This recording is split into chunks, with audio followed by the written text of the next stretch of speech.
1 ঘন্টা পর আমার সামনে আরও 10-12টার মতো বাইক আছে। মোটামুটি 11টা 57 দাঁড়াইছি। ভাই একটু দাঁড়ান, 1 মিনিট।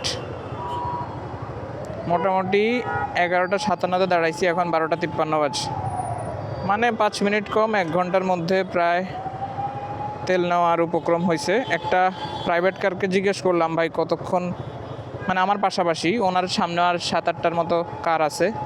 ওনাকে জিজ্ঞেস করলাম, ভাই কতক্ষণ পর এখন পাচ্ছেন মানে তেল নেওয়ার জন্য সিরিয়াল আসছে? উনি বললো যে 8টা বাজে, সকাল 8টা বাজে দাঁড়ায় এখন বাজতেছে প্রায় 1টা।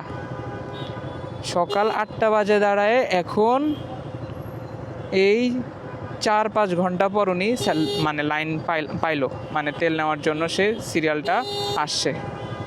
ভাই রে ভাই, অবস্থা খুবই ভয়াবহ। তারপরেও এই যে এটা হচ্ছে মেঘনা, এটা হচ্ছে ইন্টারকন্টিনেন্টালের অপোজিটে। এই জায়গায় মোটামুটি 600 টাকার তেল দিবে 5 লিটার, তাও 1 ঘন্টা। মানে আমি যেহেতু 11টা 57 দাঁড়াইছি, 1 ঘন্টার মতো লাগতেছে, 1 ঘন্টা 10 মিনিটের মতো লাগতেছে তেল নিতে। আর একটু লেট করলে হয়তো বা সিরিয়ালটা আর একটু লম্বা হবে, তবে খুবই খারাপ অবস্থা।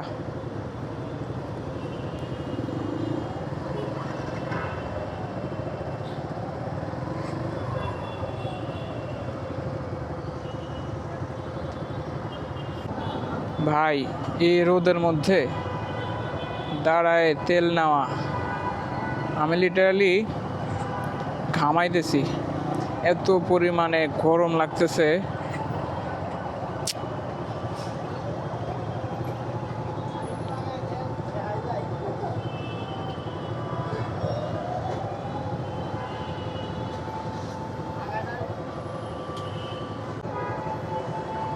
তেল বাড়া নিয়ে যে গুঞ্জন সৃষ্টি হয়েছিল, তেলের দাম কিন্তু বাড়ে নাই, তেল 120 করেই আছে।